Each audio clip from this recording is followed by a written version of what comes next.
A pandemic of violence floods the streets of major cities as cases of the media-dubbed murder virus, MV20, soar, causing those infected to go on killing sprees. Caught in the middle, police detective Angela Miller finds her only trustworthy ally in the self-proclaimed psychic PI, Gerald Henry. As the two try to navigate the violence, they are drawn into New Age guru Abramelin Harvest's plot to heal the planet. Harvest's missive? The world is sick, and humanity is the infection. The cure? Murder. From the twisted mind of Sean C. Baker, author of A Collection of Desires and Shadow Play in Book 1, Kim and Jesse, comes his most vicious novel yet, Murder Virus. Available where books are sold.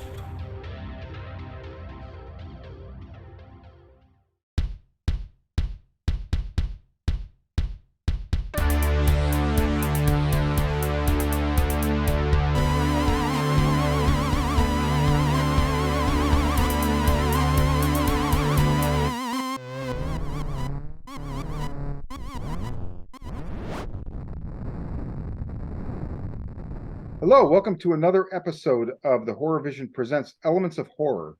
I'm Sean. I'm Missy. And I'm John Trafton. John Trafton, we welcome you back, sir. Thank you. Good to be back. Glad to have you. Very glad to have you. Ray may pop in.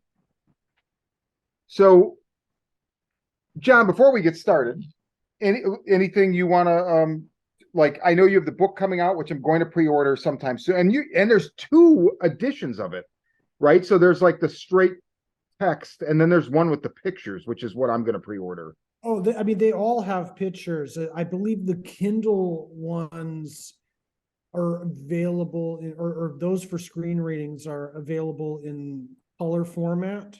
Okay. Which, you know, it's not 100% necessary for it, but like there's one chapter that deals on painting, and to kind of get the full bore of what these colors looked like, I think is probably beneficial. But yeah, to be honest, it really doesn't matter what format you get it in.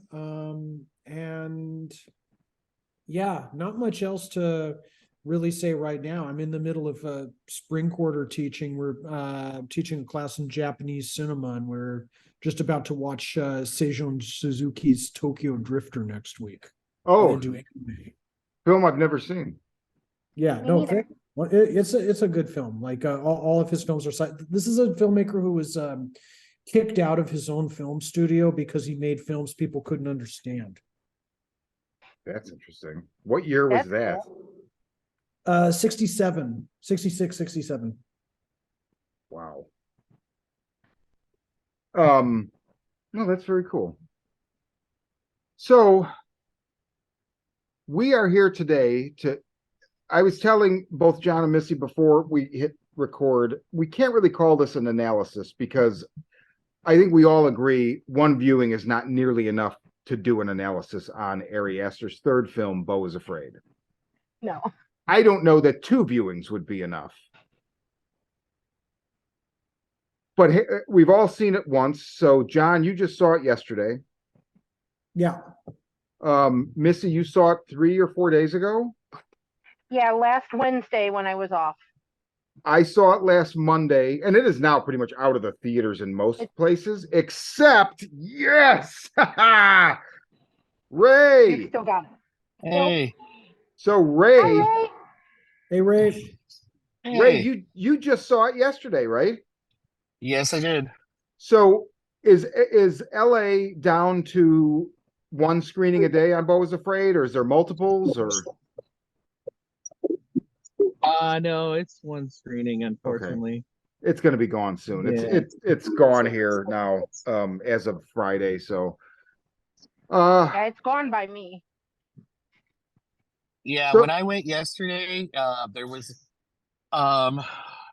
well, because just to give you an idea, because like I'm in Los Angeles. When I checked, it's still at like the indie theaters. Okay. So if you want to go out to like a Lemley or one of the New Arts or something like that, it's at the Alamo Draft House in downtown Los Angeles. But for like the AMC's, like the only AMC in the area that I could find was the one that was right by the one that's near me, one of the Okay. ones, and they had one showing, and that was it for the whole day. Yeah. And that had been it for the week. So, which was surprising because when I went yesterday, like there was a good amount of people in that theater. That's cool. That's good to hear.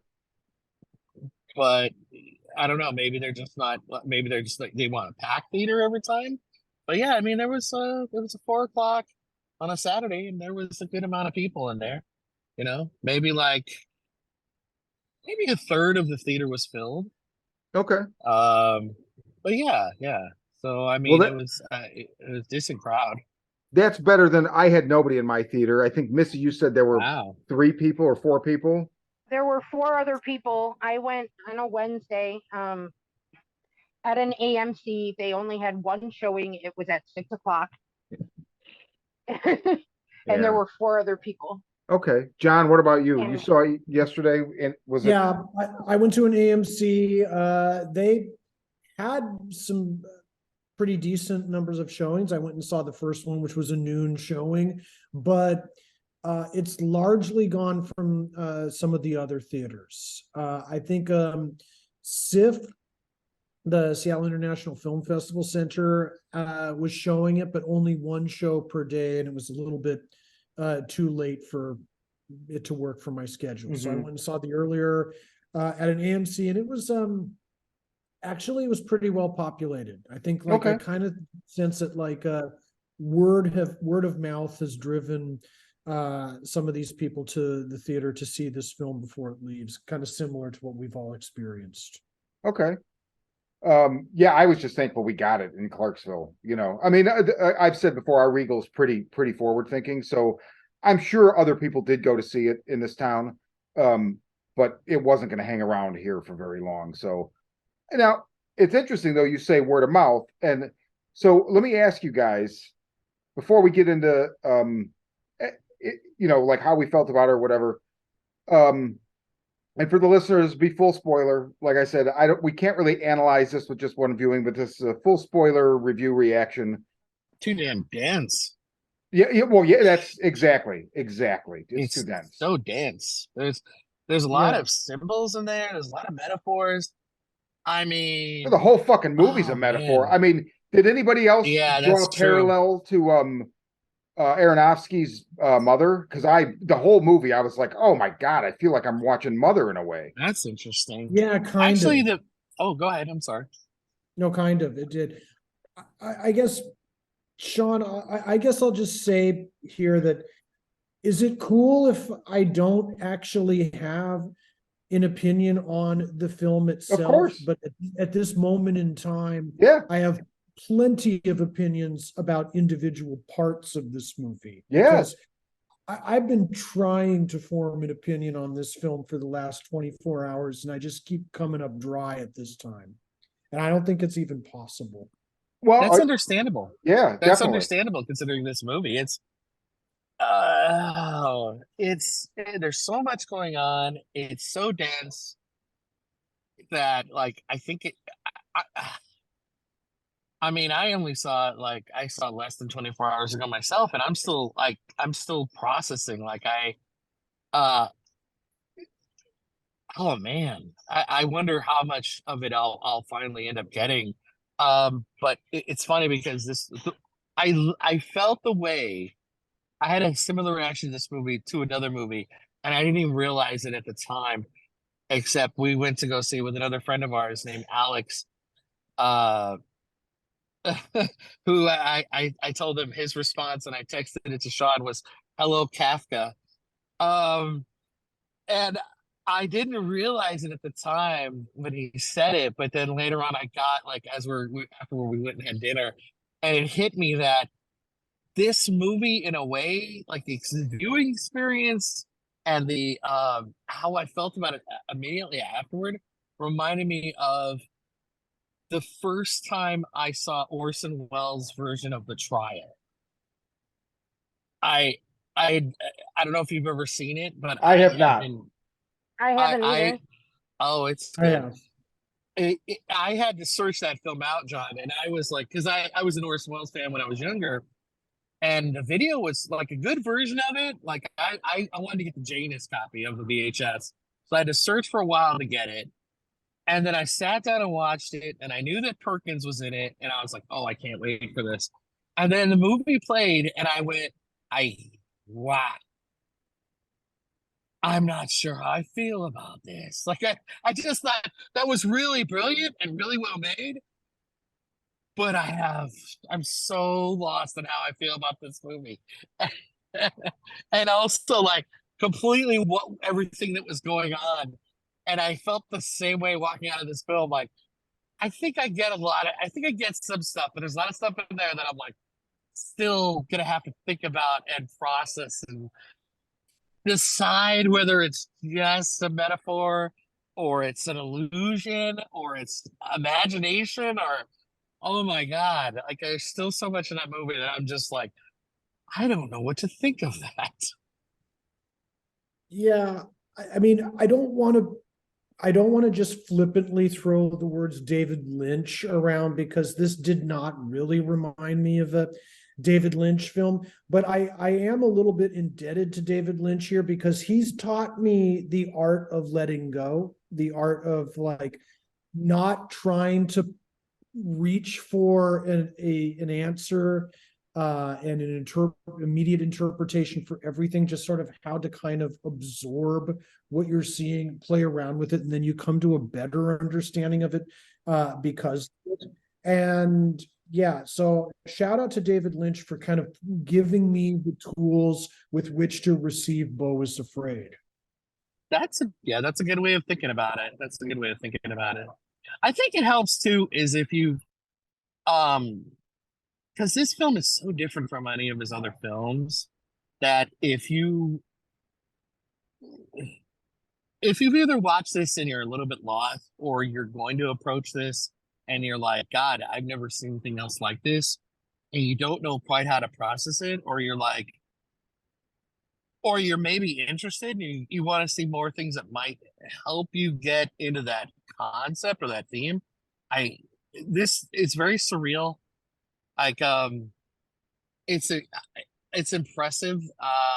Like I mean, Tetris Brunel and like Jodorowsky and like he's got like if Brunel were alive today and saw that movie, he'd be like, excellent. This is what we need, more of this. Like, because just the level of metaphor and surrealism in it is crazy. Well, that's what I was thinking too. Jodorowsky as well. I was thinking Jodorowsky like a lot of the time. Yeah. So, spot on. I got so much Gilliam from this movie. I mean, I don't know if it's just Oh, because wow. it's like a quest. That makes sense because I mean, Gilliam uses metaphor and surrealism too. I mean, I don't know if it was like specifically Baron Munchausen, although that was the movie that kept coming into my head. I don't know. I had such a Gilliam feeling from it. It was like the equal parts that, I mean, and like you guys said, there's touches of so many. They even like, I'm not a huge Michael or Michel Gondry person, but there was definitely, well, actually, I thought about this later. It's probably not so much touching on Gondry as Gondry's influences. But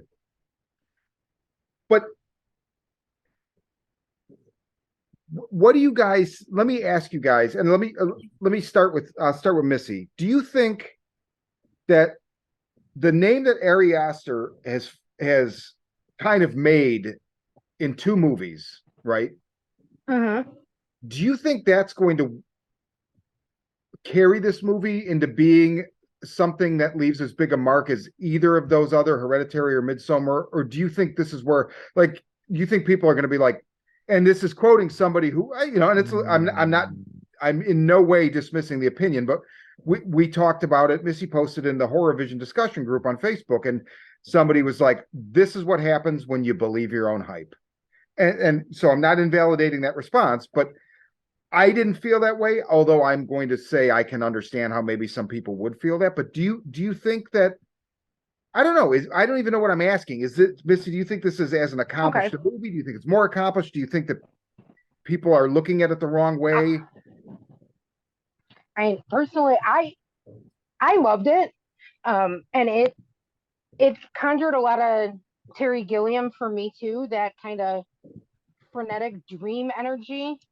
Uh, kind of reminded me a little bit of Dr. Parnassus, not in theme, just In where it took my execution. brain. Yeah. Yeah, how it played out. I actually think it's my favorite of the Ari Aster movies, although I like all three of them. I love Hereditary. I have mixed feelings on Midsummer. Um, I don't feel that way, but I think a lot of other people might, because I know quite a few people who wanted to see it because they loved Hereditary and Midsummer, and Beau is Afraid is not that at all. Not at all. And it's also one of those movies where you just have to be willing to take the ride and let the story take you where it wants to go. If you're expecting it to be, a straight up hardcore horror movie, his last two movies, Hereditary and Midsummer, kind of they hit you like a Mack truck. Beau is Afraid is not like that. It's subtle. It does have a thread of really dark humor running through it. Yes. And it's a really, really different energy. Again, I think it's in my opinion, it's his best movie. I can't wait to watch it again because there's all kinds of hidden shit in this movie. Oh yeah. There are ads and just hidden things everywhere. I don't know if you caught this, Missy. Here's something that, like, I completely missed it. Our buddy Alex, he caught it when they look at the poster of the mother's face, the composite image of all those people's pictures. The doctor who's treating him while he's injured is in the picture.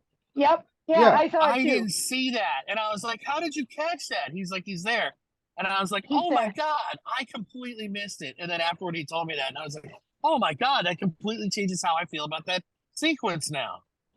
Like, I was like, "Holy shit!" Like, there is a lot. Like, I don't know if anyone else caught this too. Like, when he's looking over, like, when he's going through the mother's house, he's looking at all her accomplishments. His apartment building is one of them. It's on the wall. He did kind of kick that off a little bit in Midsummer with like the paintings on Danny's wall, like kind of foreshadowing the ceremony, and then towards the end you got the dead sister that appears in the forest. Why I believe I've heard he's done that with all of his films. Like, if you pay attention in Hereditary, like, there's all these like little clues all over the place to where the ending's going. So it's not a surprise when it comes, because, or it's not a surprise if you've been paying attention. Like, if you're catching all the little clues, like, he's throwing a ton of them out there, and you have to have the skill set to see him and to know what he's going for. But wow, it's impressive. But actually, I'm sorry, I'm gonna digress. To answer your question, Son, I feel like, okay, to like a deeper film community and people who have been paying attention to his career and notice the theme of like family trauma that is engaged in all of his films, it makes sense for him as a director, and it's just him being brave and taking a chance of doing something that, like, is, I mean, it's a brave leap he's taking. I mean, he makes it. Surrealist cinema was around in the 60s and 70s, and it's a pretty brave move in the middle of 2023 to go like, I'm gonna release this film, and it's completely surrealist cinema, and hope you like it. Maybe you won't, maybe you will. Good luck. And then you're like, holy shit, wow, that's pretty brave. Like, there's not a whole lot of people out there that are like releasing that kind of film, with the exception being I'm totally blanking on his name right now, but you just mentioned him, the guy who directed Mother. Like he does the same thing, but like it's hard to approach even from the standpoint of people who like movies, who are super into film. Like it's one of those genres that even people who like film go like, I haven't seen a lot of that. You have to be kind of into it to be ready to go into it and jump into it and engage yourself. I don't think it's a genre. But I mean, and like John, maybe you could, being that you teach in film and have probably a wider, definitely skill set than I. But I would say I don't think surrealistic cinema is a genre. I think it's a methodology. Yeah, exactly. It's like the same way as like when people say use the word gothic as a genre, when gothic is not a genre. It's what it really is just sort of like like a cluster of motifs that are just organized by the uncanny. There you So go. you know, so surrealism, I would say, yeah, surrealism is was an art movement, but it's like, you know, what people brought to it sort of different things to it, and it's just really anything that is just like irrational for the sake of being irrational. And that's, yeah, I mean, that's really, that is what I'm seeing here. And it's weird because when Ari Aster just did a Criterion Closet video recently where he talks about, you know, some movies that he likes. And I almost kind of just get the sense like this is him like really kind of coming off of the Beau is Afraid, you know, incident, you know, just like the production and still kind of in that mindset of just sort of like these surrealist films that just inspired him. Okay. and it's called what is that list called again, John? I'm sorry. Well, Criterion Closet, it's on YouTube, and it's just these visitors to the Criterion. They invite these directors, actors, you know, and other film creatives to the Criterion Collections archive, the closet, and they're allowed to take any Criterion Collection Blu-ray that they want, but they have to like talk about why they love it, you know, and like why it's interesting for the camera. And you know, it's kind of these are videos that are really awesome to look at because you get kind of a window into not just filmmakers' individual taste, but you can make some really cool discoveries that way, and you kind of get a little window into what their thought process is. It's like and yeah, Ari Aster did one very recently, and he looks at some very interesting films that I hadn't seen in a while. Yeah, I'm looking at this list. I haven't seen all of these. I've heard of them, but man, yeah, Walkabout, Nicholas Rowe, Guy Madden, Yeah, Nicholas Ray. Yeah, that's So, some dense films. John, talk about. So I appreciate and fully respect your caveat at the beginning about, you know, is it okay if I don't give you an opinion on the film? I have opinions about certain parts. So talk about that in some respects. So whether it's a certain part or like the way certain parts move together or whatever.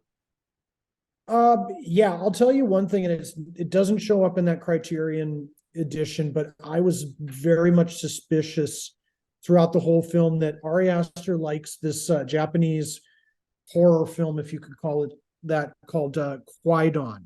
And it's a film from the mid-60s, and what it essentially is like it's 4 hours long, and it's not one film, it's a series of 4 to 5 different ghost stories, all told using a slightly different style and different color palettes. And that it really became clear to me how much Beau is Afraid is influenced by Masaaki Kobayashi's Kwaidan in many respects. And it all kind of came through to me when I was looking at during the middle section of the film where he's out in the forest and he's watching that play where it's essentially his life in another dimension, and the way that the fake leaves were falling from, the set decoration, and then it spun around and it turned into a winter landscape. I was like, oh my God, this is like Masaka Kobayashi's quiet film Kwaidan, just like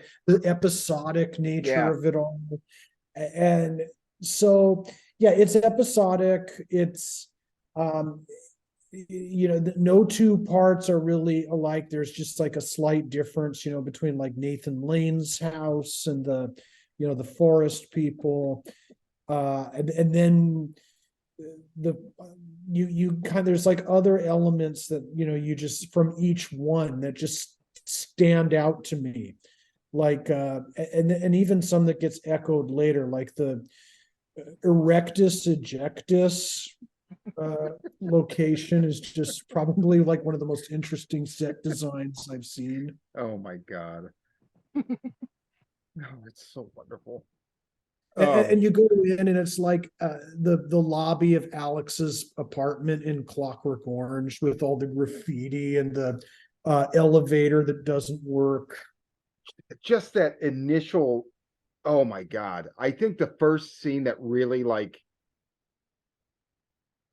affected me in some way, and it was like a joy, like it gave me a great joy because it was hysterical, but also like really nerve-wracking, is you see all the shit happening on the street, and there's the one guy with the tattoos, right?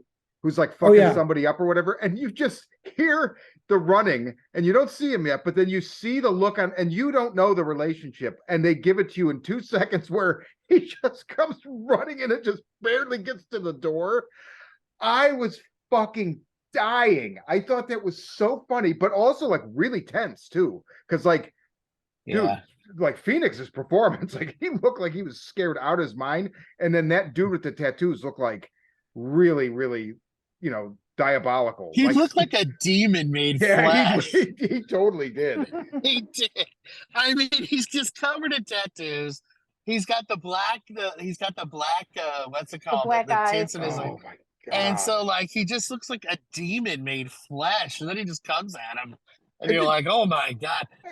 There's so many moments that, like, in that beginning, that are just like so funny, but so fucked up, like the tub jumper scene, the jumper, or the birthday suit killer. The birthday suit killer was amazing, dude. That whole sequence where he's naked, and I was laughing. Yes. I was laughing so fucking hard. And so before I saw this movie, I watched the original teaser whenever they dropped it, like let's say 2 months ago, and that was it. I don't even think I watched the whole thing. I purposely read that's nothing. All I saw too. The only thing I knew about this movie was in 2 different places, I don't know where, I saw somebody refer to it in quotation marks as a nightmare comedy.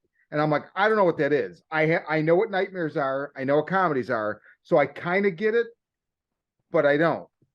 And when I very shortly into this movie, I was like, I fucking get it. This is 100%. That's what this is. It's a fucking nightmare comedy.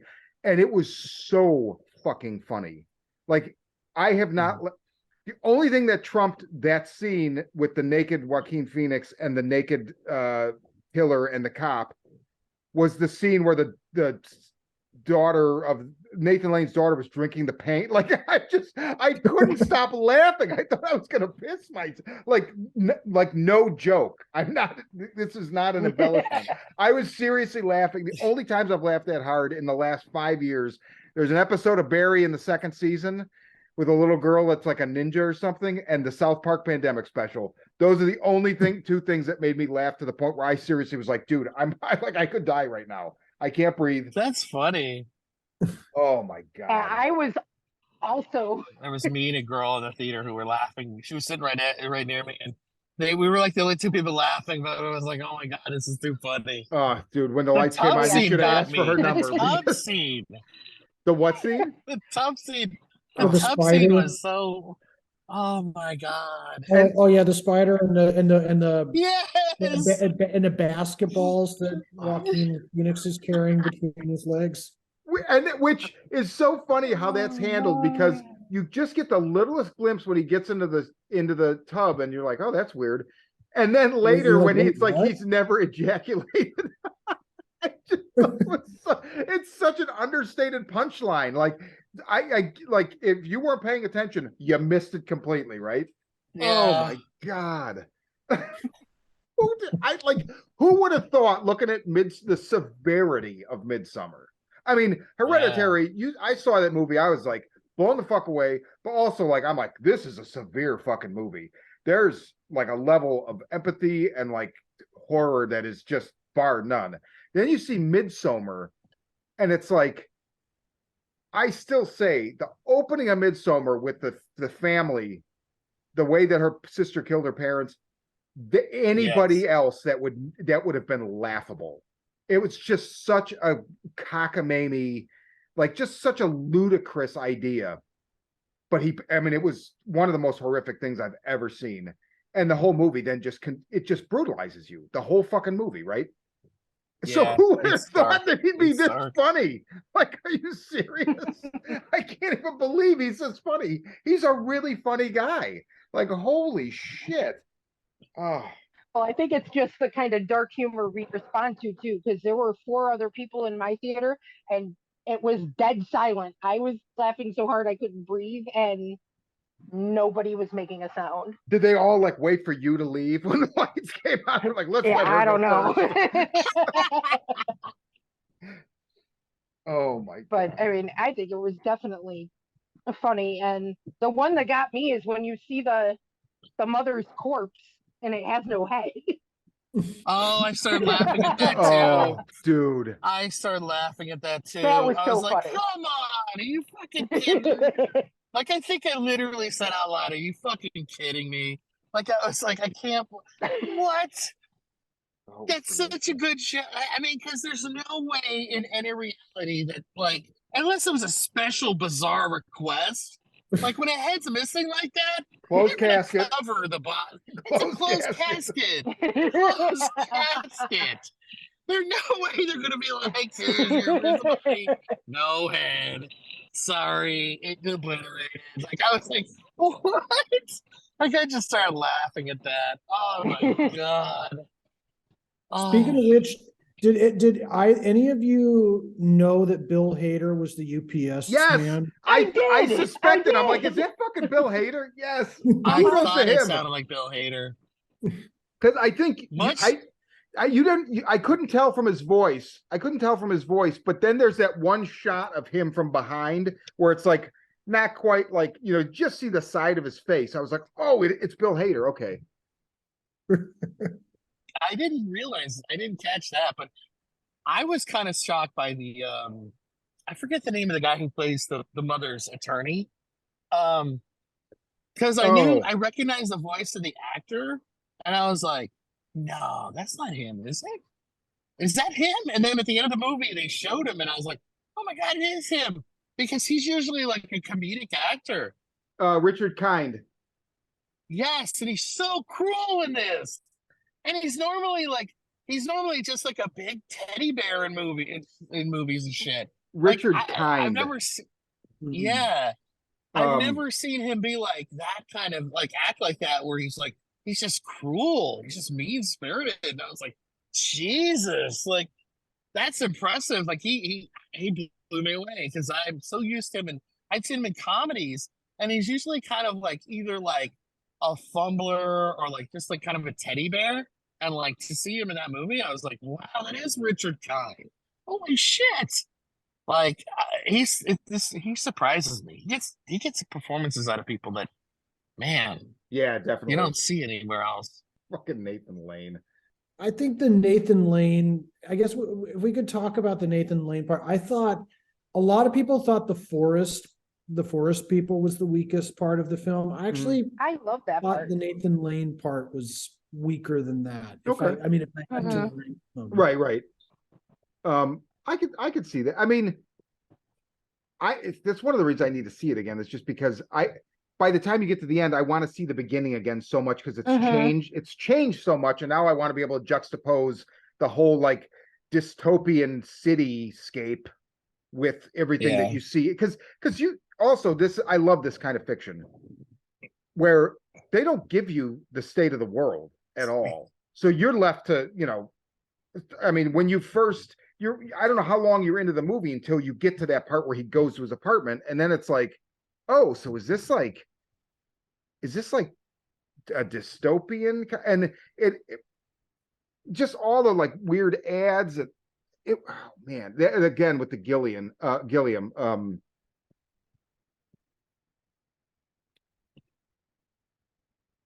Tell me if I'm crazy. So the scene that Ray mentioned, where there's in the mother's house, there's the poster or the picture of her, and it's made up of tiny pictures of all these other people that we've seen in the movie. Mhm. So my interpretation after that, knee jerk, there could be something that completely voids this that I missed or just whatever, but I think every single person he encounters from the moment that he tells her he's not coming home is just his mother. I think it's just we're just seeing these like visual representations of his relationship with these different aspects of who his mother is to him. So there's like the caretaker in the Nathan Lane family, which, because inexplicably, like none of that makes, oh, we hit you with our car, so we're gonna take care of you. Now you're our son. And then immediately, like, then there's the what was the friend of their son who, the post-traumatic stress driven vet. Was it Jeeves? Yeah. Yeah, Jeeves, I think. And then like just the people in the forest, and I just felt like everything, even up to and creepily including him finally having sex with, I believe that was Parker Posey, right? Was it Parker Posey? Yes. Mhm, it was. I feel like everybody's just his mother. And then that picture just tells you like, no, that like Right. everything, these are all her. I agree with that. And I have a question for the whole group, because I did not interpret it as it being real. I thought, like, I took it as, and I don't know if anybody else caught this, in the beginning when he sees his shrink, they give him a medication called Zipnoticil. Mm-hmm. I think that's how you say it. And all the people you meet, they're all on meds. We see people taking pills through the whole movie. I think it's we're in his subconscious. I think it's a radical treatment with this medication. Oh. Or a side effect of not having the water. Or that, something to do with that. But I think it all goes back to the medication. And I don't think we're in the real world at all. We're in his head. That's an interesting interpretation. I didn't think about that one until just now. You said it. Yeah, Yes. wow, you just blew me away, Missy, because and when you watch it again, people are taking pills through the whole movie. Through the whole movie. At the Nathan Lane house, all three of them, the mother, the father, and the daughter, are all taking meds, and like throughout the movie, we see other people taking pills. See, I would not have. Man. If you were going to go with it's in his head, I would have been like, I don't think it's in his head, but his subconscious, yes. Yeah, I think we're in his subconscious, and it's reacting to the treatment of the meds. Like, at least that's how I took it. Like basically, you can say, like, let's say I know there's an example of this. I wouldn't be able to tell you what it is, but like I know there's a cartoon where it's like somebody gives a child medicine. It's to help your white blood cells fight off the germs, and then it goes in and you see white blood cells dressed as soldiers, fighting. Right? They anthropomorphize. Like the Magic School Bus. Or something like that. So I feel like for me, I think you just nailed it. Where all of this is this radical treatment in a subconscious. Holy shit. During a discussion of Beau is Afraid, you just referenced Osmosis Jones.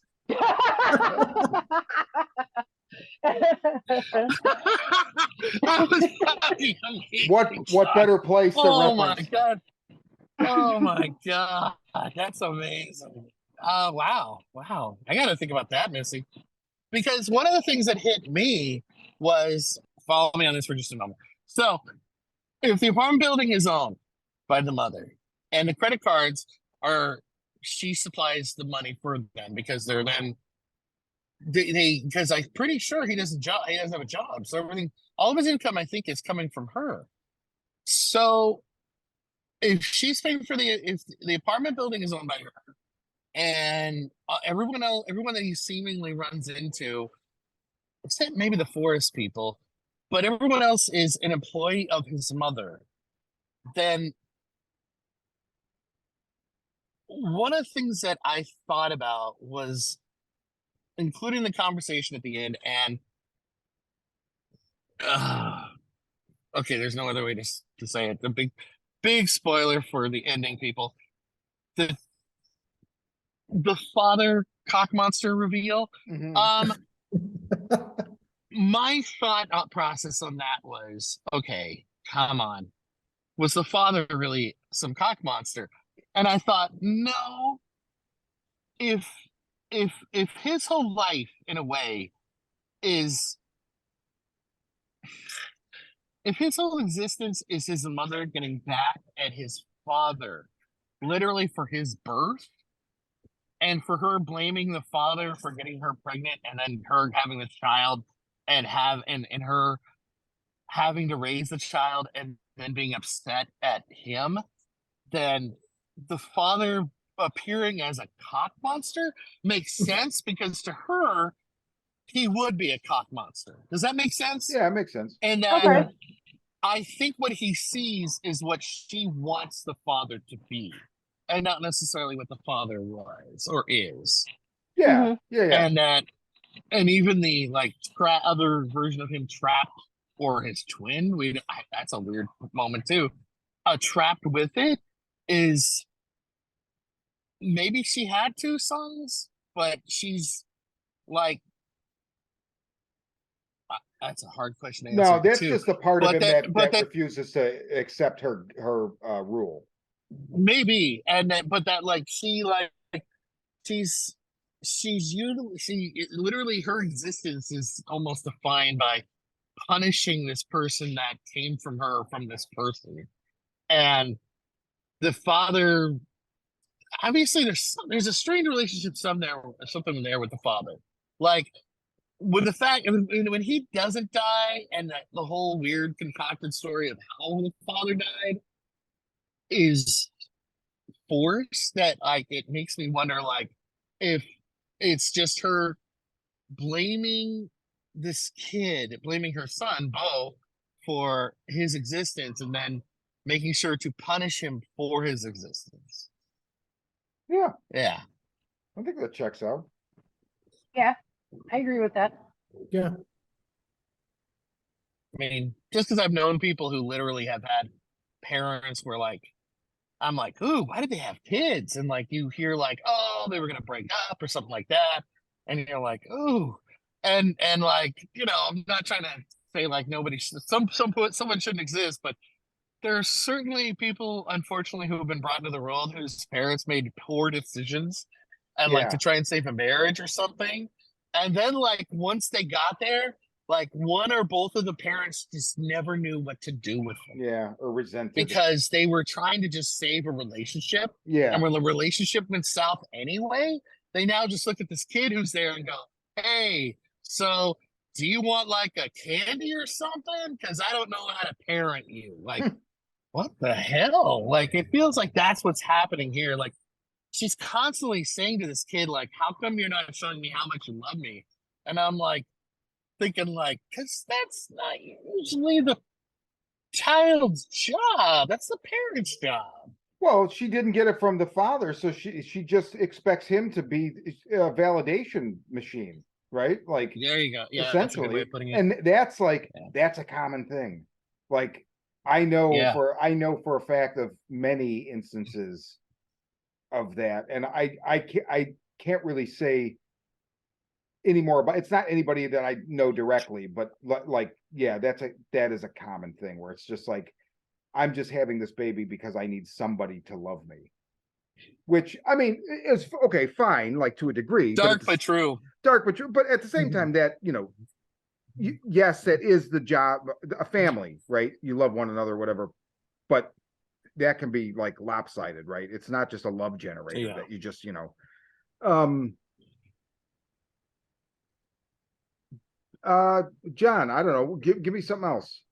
Well, the reason why I really have no serious objections to any of the ideas that we're all throwing out right now. It's just because I noticed this, and this is like, I guess, one consistency that kind of comes through Hereditary, Midsummer, and now Beau is Afraid, is that Ari Aster is like really good at creating this space for the audience to project themselves onto.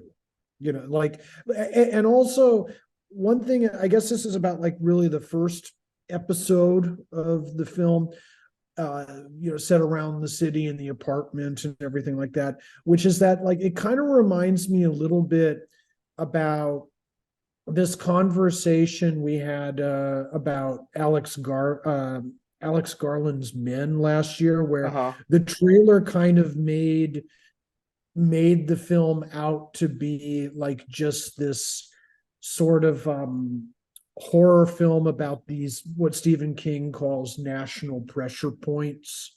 So just sort of about like these hot button issues, national pressure points. And we argue that, I mean, yes, it does, but like it's way more than that.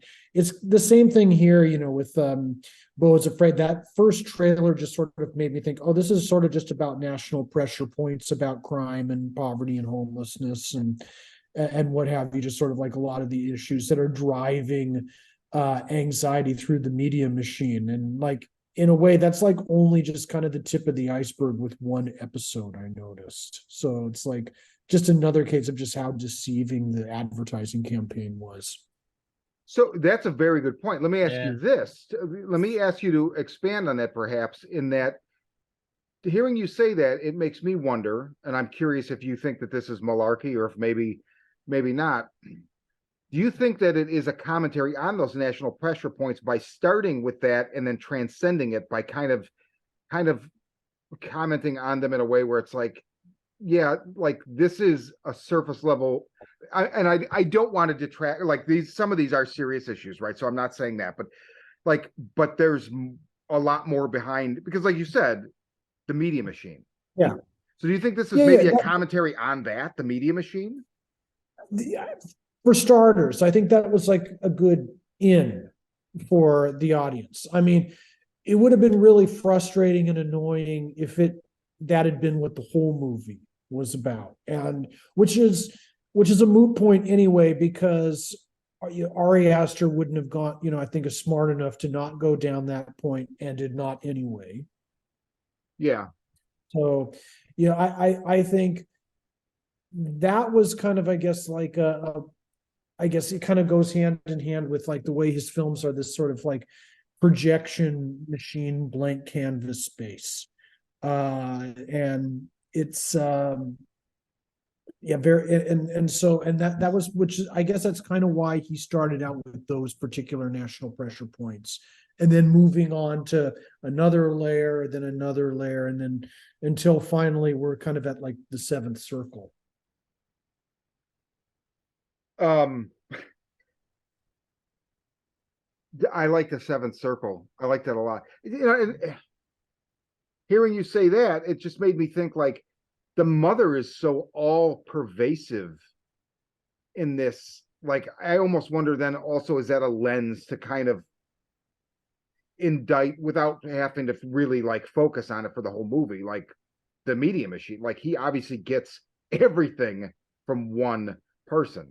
And I feel like that's definitely, society is definitely in danger of that, right? I mean, we've got Google, Amazon, and what else? I mean, we're getting to the Wayland Yutani days, right? I mean, it's for at least 10 years now. I feel like I've had discussions with people where it's like, yeah, we're kind of approaching that.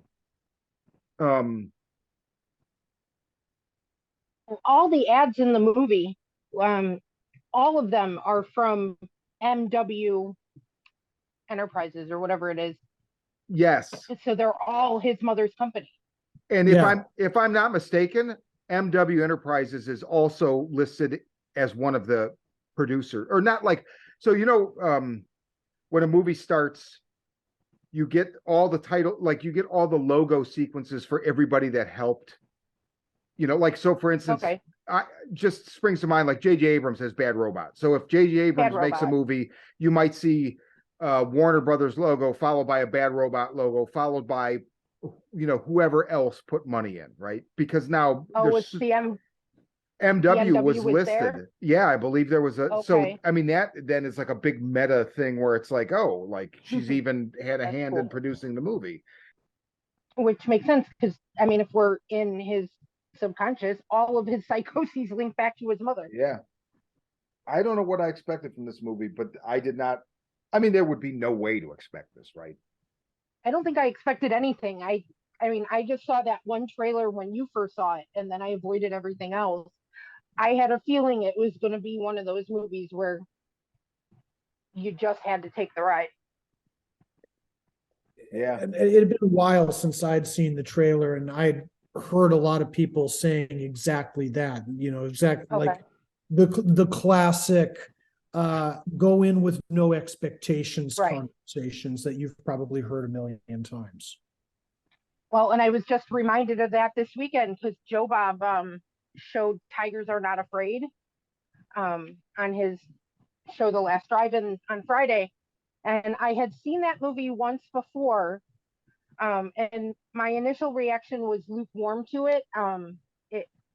I think I wanted more fantasy and it was really rooted in the real world. And then when I watched it on Friday again, I experienced a really different movie because I was able to just let go and go with it. And it was really good.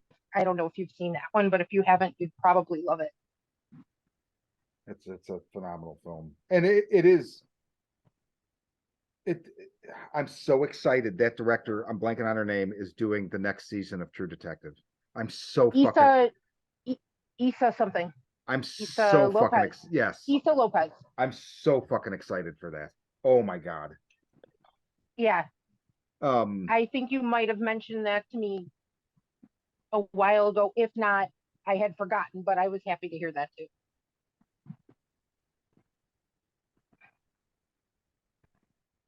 John, does Ari Aster retain his and I'm not trying to put words in your mouth, but I feel like I think we all think of him in the same respect. So I'll just use like he is an auteur that I look forward to whatever he comes out. It's like Robert Eggers. Yeah, I was just thinking that. Yeah. I mean, they're so it reminds me a lot of where like indie cinema where Tarantino and Paul Thomas Anderson kind of are the last of the giant whatever, I don't know, whatever you want to major studio not doing blockbuster movies, right? Like major studio auteurs. I feel like they're the last of that and they can do whatever the fuck they want. Yeah, where it's like they all kind of they got the Kubrick thing going on where it's like they have big budget resources, but like independent visions, the perfect blend of the two. Yeah, Paul Thomas Anderson and Tarantino are like they're part of that. I would say Ari Aster is definitely a part of it because I guess to kind of go back to something that Missy was talking about earlier, which is that like in other words, like how did this get made? Well, it wouldn't have been made by anyone else. Like if Ari Aster had not made Hereditary and Midsommar, there's no way that the studio would have given him $35 million to make a complete head fuck of the movie. Yeah, well said. God, and it's so interesting to me his career because Hereditary, like I heard somebody say, I don't love the word, but it's a fucking banger. Like the movie, it is a horror movie, right? But it is a really smart horror movie, elevated if you want to use that term or whatever. But that also largely, I think, boosted A24 into where they are now. And then Midsommar is a movie where I feel like because of its length and it's not a banger, right? There's not shit happening all the time, driving it like a horror movie. But it is, I think the thing with Midsommar was the craft, but I think more than that. Like when that movie came out, I remember talking about it at work and people at work that I would never have guessed were going to go see that movie. We're like, oh yeah, and the thing was, it's like a test of will to people. The word of mouth got around, I think, especially with younger people, like this movie is fucked up. So there's like a severity to it, like I said before, that is almost like, can you do it? And he just reminds me, when you look back at film, so it's like anything else.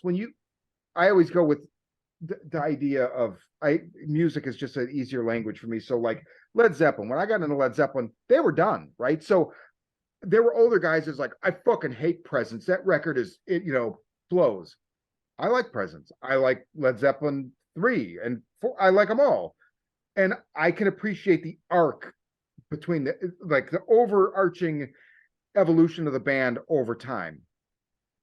And so with a lot of filmmakers that I come, like Friedkin, we were talking about before we rolled tape, like to me, he's not done, but like he's already got this canon, and I'm consuming it after everybody else has, seen it through its evolution, his career.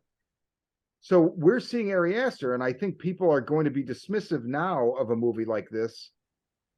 Not everybody, but some will. And whether it's because they expected a horror movie or they expected whatever, because we all do that, what Missy described with Tigers Are Not Afraid. I did that with Pan's Labyrinth. When I first saw it, I was like, God, I didn't expect there to be next to no fantastical elements because that's all the trailers fed me. And then the second time I watched it, I was like, this is fucking amazing. But, we're seeing it. I think later people will be like, I was kind of hard on that movie when it came out. I think this is to be expected, really, and you would also, I think it's totally not unreasonable to expect somebody like Ari Aster at this point in his career to go in and I know this is a overplowed term, but experimental direction. It just doesn't seem unreasonable for that to be the case. I'm not saying that, and I really have no idea whether he's going more experimental after this or if he's going to return a little bit more to a conventional form. But yeah, none of this surprises me, and I think it is still even though it's going to take me quite a while to find out, really discover how I feel about this film, I'm still excited, to be witness to the career unfolding in this way, same as I had with Paul Thomas Anderson and in recent years with Robert Eggers. Yeah, well said. Closing thoughts. I can't wait to go back to this film and to explore the production design more, especially the first episode. I'll probably be using that for teaching at some point in the future.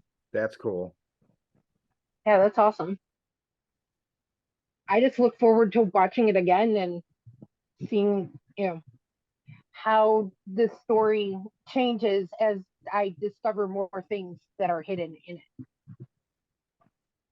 Let me ask you both, starting with Missy, and I think I know what Missy's answer is, but I don't know what John's answer, and I could be wrong. And I think you probably both know what my answer is.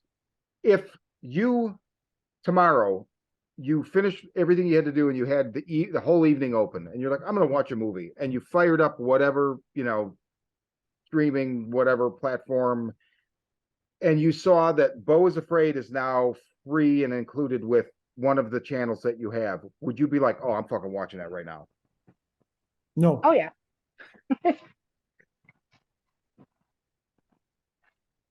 I'm John, going to say no. John, do you feel like you need to let it kind of gestate for a while and then go back to it? Yeah, I mean, I will say overall, I loved the film. Like, I don't know how I feel about it 100%, but I do love it. I'm not in a rush to get back to it. Like chances are I'll probably come back. It's a movie that I think would be nice to come back to in the fall. Oh, like when I'm in that kind of autumnal mood, and I'm seeing other things that are going on in the world of cinema at the same time. The mind frame I'll be in at that point, I think, would be perfect to receive Beau is Afraid again and unpack it.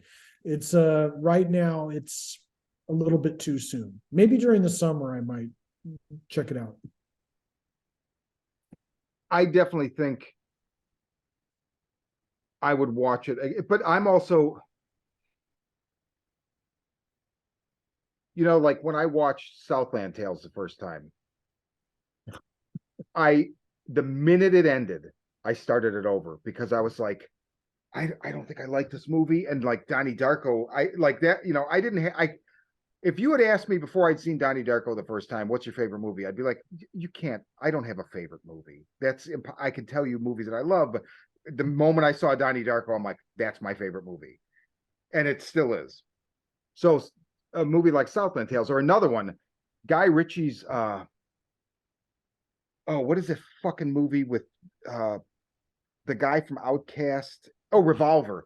The minute that ended, I hit play again because I was like, that's either one of the smartest movies I've ever seen or one of the fucking dumbest ones. And I need to know, like, I want to figure these, you know, it's like I have this sometimes I become like caught on these movies because I'm like, I need to know how I felt about this. And which isn't necessarily healthy, but I mean, it's, you know, it's all each, I'm not passing judgment on either your answers, and I know you're not passing it on me. But I just think it's interesting the way people process things. And yeah, I would like it to gestate a little bit more, but I feel like I just want to see it again so bad. If I really want to see that opening, the first episode again, just for it just felt so just completely nuts. So I don't know. And I always like that. I always like that feeling when something feels like that. All right. Well, guys, John, people can go to johntrafton.com and they can order the book. The name of What's the name of the book? Oh, then it's called Movie Made Los Angeles. That's it. It's about how and why LA became the home of American film. That's awesome. And you said johntrafton.com, you can go to pre-order it? Yeah, and you can also find me on Instagram at John Trafton Film. Awesome. Missy and I are doing a double header here, so we're gonna close this and then immediately do our weekly Yellow Jackets recap, which I'm less than thrilled about this week, but that's fine. We'll get into that in a minute. Yeah, we will. So, okay, well, John, always a pleasure. Come back tomorrow. Anytime you want. Thank you so much, Sean. And yeah, until next time. Until next time, my friend. Okay, guys, Bye. signing off. Take care.